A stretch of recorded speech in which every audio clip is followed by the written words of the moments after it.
सभी साथियों को नमस्कार। युवा मंच यूट्यूब चैनल पर आप सभी का स्वागत है। मित्रों, जैसा कि आप सभी जानते हैं कि लगातार युवा मंच टीम के द्वारा बेरोजगारी के मुद्दे पर एक सार्थक प्रयास जारी है। आज एक बड़ी खबर है। शिक्षा सेवा चयन आयोग में वित्त नियंत्रक की नियुक्ति हो चुकी है और वित्त नियंत्रक साहब का नाम है अखिलेश कुमार पाठक, अपर सचिव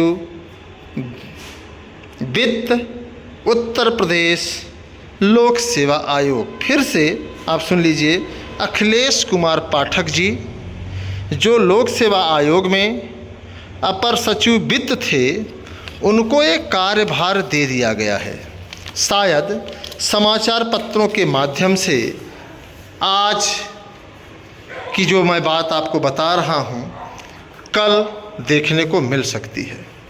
तो अगर देखा जाए तो शिक्षा सेवा चयन आयोग में लगातार एक न एक अधिकारी की नियुक्ति जो है शासन के द्वारा हो रही है।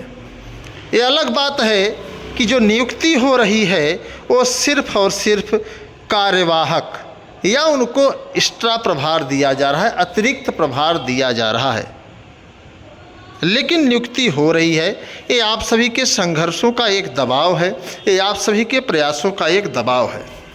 इतना ही नहीं, टीजीटी पीजीटी एग्ज़ाम को लेकर के जो लगातार एक मैसेज कई लोगों के द्वारा आप लोगों तक पहुंचाया जा रहा है, वह पूर्णतया फर्जी है। आपकी परीक्षा मैंने पहले बता दिया कि अक्टूबर से पहले संभव नहीं है और हमें आपको हर हाल में अक्टूबर तक अपनी पूरी तैयारी करनी है। उसके लिए हमें आपको प्रयास भी करना है, लगातार मेहनत भी करनी है और हमारी लड़ाई जो सबसे अहम लड़ाई है सीट वृद्धि को लेकर के है। युवा मंच टीम ने पूरी ईमानदारी के साथ तदर्थ शिक्षकों के खिलाफ एक बड़ी लड़ाई लड़ी और आज उत्तर प्रदेश के कोने कोने में तदर्थ शिक्षकों को जो है सेवा से मुक्त कर दिया गया है। अब सवाल यह बनता है कि आखिरकार जब तदर्थ शिक्षकों को सेवा से मुक्त कर दिया गया है तो इनकी संख्या एक पर्याप्त मात्रा में लगभग 27,000 थी और इनके स्थान पर शिक्षण कार्य कौन करेगा।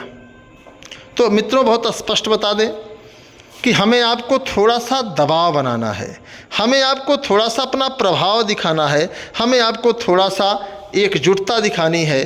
और मैंने आपको बताया था कि तमाम प्रबंधक जिनके यहाँ टोटल तदर्थ थे, उनके मन में अब यही विचारधारा है कि शिक्षा सेवा चयन आयोग पोर्टल खोले और हम इन सभी तदर्थ शिक्षकों के जो पद हैं, इनके स्थान पर नए शिक्षक जो शिक्षा सेवा चयन आयोग से चयनित होकर के आएँ, उनके लिए अधियाचन भेज दें।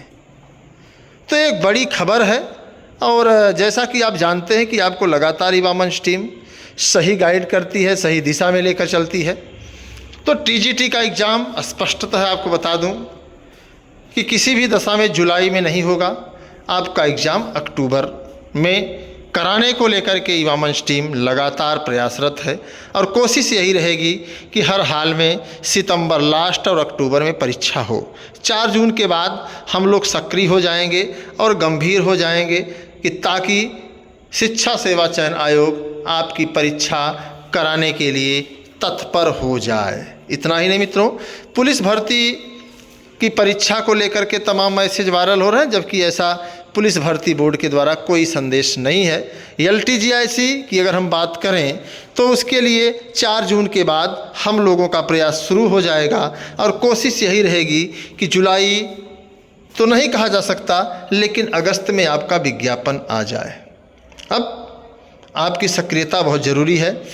दुखद सूचना है कि अभी तक चुनाव निर्वाचन आयोग को पत्र लिखने के बाद भी जो बिहार में एस्टेट की परीक्षा होने जा रही है 18 तारीख से, उस पर कोई प्रतिक्रिया नहीं आई। कहने का मतलब चुनाव आयोग खुद चाहता है कि आप मतदान ना करें। चुनाव आयोग खुद चाहता है कि आप वोट डालने न जाएं। चुनाव आयोग चाहता है कि आप परीक्षा में बैठें और आप मतदाता हैं, अपने मत का अधिकार न करें। तो ये आपके साथ एक विश्वासघात है। अभी हम लोगों को इंतज़ार है, फिलहाल देखते हैं आखिर होता क्या है। लेकिन जहाँ तक बात रही कि मतदाता की, तो आप मतदाता भले ही हों, आप मतदान नहीं कर सकते हैं। तमाम साथियों का ये भी कहना है कि परीक्षा हो जाने दिया जाए, सिर्फ 25 और 20 तारीख की परीक्षा को निरस्त किया जाए। तो आपको पता है कि अगर आप 20 तारीख की परीक्षा में शामिल हो रहे हैं तो आपको 19 तारीख से ही घर निकल जाना पड़ेगा। तो 20 तारीख की परीक्षा और 21 तारीख को आप नहीं आ पाएंगे, 22 तारीख को आ पाएंगे, तो कहीं ना कहीं दिक्कत है। फिलहाल पूरे देश को संतुष्ट नहीं किया जा सकता, पूरे प्रदेश को संतुष्ट नहीं किया जा सकता। जो होगा उसका खामियाजा हम भी भुगतेंगे और आप भी भुगतेंगे। तो फैसला आपके हाथ में है। जो भी आपको करना है आप अपने स्तर से उचित ही कर रहे होंगे, क्योंकि आप भी पढ़े लिखे विद्वान हैं। आपने उत्तर प्रदेश ही नहीं पूरे देश की जो भी सर्वोच्चम डिग्री होती है उसे हासिल करने में कोई कसर नहीं बाकी रखी है। फिलहाल युवा मंच टीम का प्रयास रहा, हमने चुनाव आयोग को पत्र लिखा। अब चुनाव आयोग सो रहा है या फिर सरकार की चंगुल से बंधा हुआ है और बाहर नहीं निकल पा रहा है। इससे ज़्यादा मैं नहीं कह सकता हूं। जबकि चुनाव आयोग को इसको गंभीरता से लेना चाहिए। समाचार पत्रों में भी बातें प्रमुखता से छपी हैं, आप लोगों ने देखा होगा, लेकिन कोई फर्क नहीं पड़ा है। हो सकता है कि रात तक अगर सूचना मिल जाए तो मिल जाए, वरना आप लोग ईमानदारी से जाइए, परीक्षा दिए। तैयारी तो आपकी पूरी हो ही गई है, कोई बड़ी बात नहीं है। फिलहाल आप लोगों को धन्यवाद। मिलते हैं अगले वीडियो में। नमस्कार।